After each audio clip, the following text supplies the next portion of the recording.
अब अपशब्दों के उस कीचड़ की बात करते हैं जिसमें मर्यादा, लिहाज और लक्ष्मण रेखा जैसे शब्द तड़प तड़प कर दम तोड़ रहे हैं। इसका सबसे विचित्र और शर्मिंदा करने वाला अध्याय 27 अगस्त को राहुल गांधी की वोटर अधिकार यात्रा के दौरान लिखा गया था, जब कांग्रेस के मंच से कांग्रेस के स्थानीय नेता ने प्रधानमंत्री मोदी और उनकी स्वर्गवासी मां के लिए अपशब्द कहे थे। आज 7 दिन के बाद प्रधानमंत्री मोदी ने उसका चुन चुन कर जवाब दिया, और ऐसा जवाब दिया जिसमें यह संकेत है कि बिहार के चुनाव में अपशब्दों वाला ये मुद्दा अब बड़ा होने वाला है। मतलब जिस बिहार के चुनाव में अब तक SIR यानी वोटर वेरिफिकेशन टॉप ट्रेंड कर रहा था, कुछ दिन पहले तक गुंडा राज, रिटर्न्स और नाकाम सुशासन जैसे शब्दों का इस्तेमाल हो रहा था। विपक्ष रोजगार और विकास वाले विषय पर वोट बैंक का टैंक फुल करने की कोशिश में था, लेकिन अब इसमें मां को अपशब्द वाला मुद्दा भी शामिल हो गया है, और इसका वजन बहुत ज्यादा है क्योंकि इसमें राजनीति की लक्ष्मण रेखा को तोड़ा गया है और एक मां के लिए अपशब्दों का प्रयोग किया गया है। आज प्रधानमंत्री मोदी ने दिल्ली से बिहार की जनता को वर्चुअली संबोधित किया। यह कार्यक्रम वैसे तो राज्य जीविका निधि साख सहकारी संघ लिमिटेड का था, लेकिन पीएम मोदी के दिल में वो अपशब्द पिछले 7 दिनों से शूल की तरह चुभ रहे थे, जो उनकी मां को लेकर इस्तेमाल किए गए थे। आज पीएम मोदी ने उन अपशब्दों का गिन गिन कर जवाब दिया, और माहौल ऐसा हो गया कि जो लोग मंच के सामने बैठकर पीएम मोदी की बातों को सुन रहे थे, उनकी आंखों से आंसू छलक गए। प्रधानमंत्री मोदी ने 36 मिनट के भाषण में आरजेडी और कांग्रेस पर जोरदार कटाक्ष किए, और जो कीवर्ड्स इस्तेमाल किए, पहले उनकी तीव्रता देखिए। इसमें पहला विषय मां को अपशब्द था, जिसकी तीव्रता सबसे ज्यादा दर्ज की गई। साथ ही पीएम ने शाही खानदान के युवराज, कामदार, नामदार और आरजेडी के अत्याचार जैसे कटाक्ष भी किए। लेकिन अपनी स्वर्गवासी मां को कहे अपशब्दों पर पीएम मोदी ने जो जवाब दिया, उसकी मारक क्षमता सबसे ज्यादा है।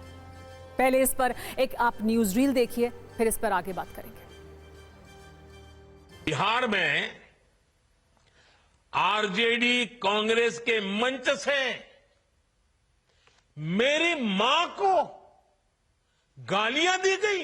ये गालियां सिर्फ मेरी मां का अपमान नहीं है, ये देश की मां, बहन, बेटी का अपमान है।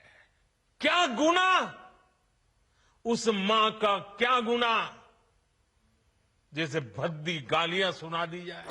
एक गरीब मां की तपस्या, उसके बेटे की पीड़ा,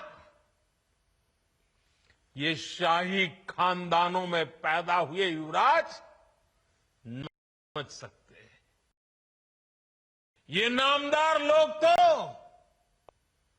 सोने चांदी का चम्मच लेकर पैदा हुए हैं।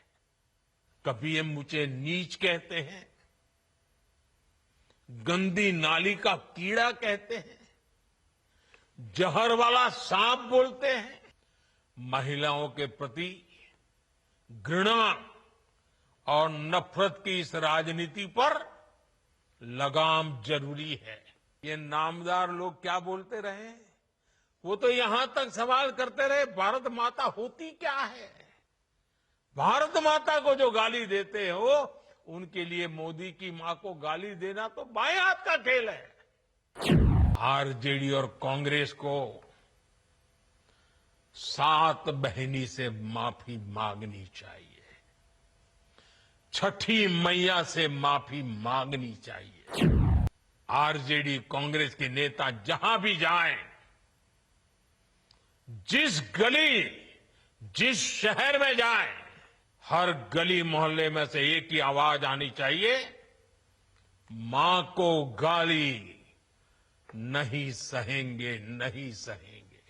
मां का अपमान नहीं सहेंगे, नहीं सहेंगे।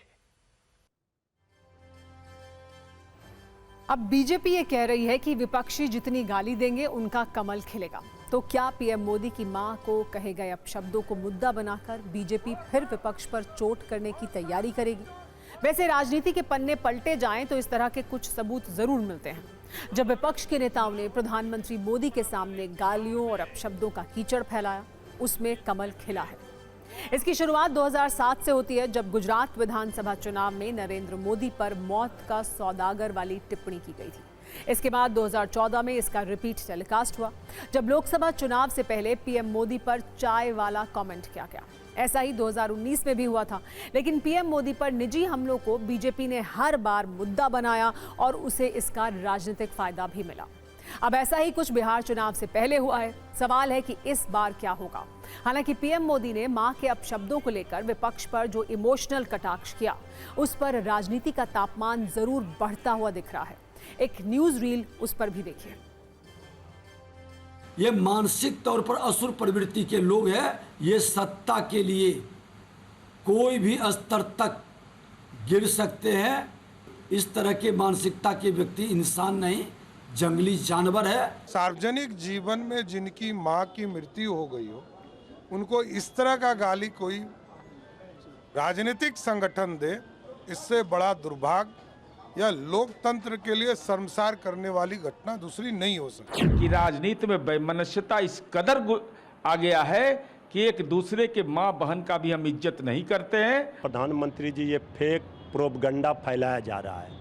जब उस मंच पर से राहुल गांधी जी, श्री तेजस्वी जी गए ही नहीं, तो फिर ये गाली किसने दिलवाई, कौन साजिश किया, किसका षड्यंत्र था? मां के नाम पर मां को ढाल बनाकर सियासत वोट के लिए ये ठीक नहीं है। इतनी निजतापूर्ण भाषा का प्रयोग किया गया और उसके लिए कांग्रेस के न तो नेता श्री राहुल गांधी, ना राष्ट्रीय जनता दल के नेता श्री तेजस्वी यादव कोई माफी भी नहीं मांगे, शर्म भी नहीं आती। पहले प्रधानमंत्री को, भाजपा के नेताओं को, आरएसएस के नेताओं को अपने आप को संयम करने की जरूरत है। आप जैसा बोलोगे वैसे ही तुमको लोग आईना दिखाएंगे। जो जिसकी बात हो रही है वो इतने तूल देने वाली नहीं थी। भर भर के आपके लोग हमारे राष्ट्रीय नेताओं को, सोनिया जी को भी इस तरह की भावना से आहत किए हैं,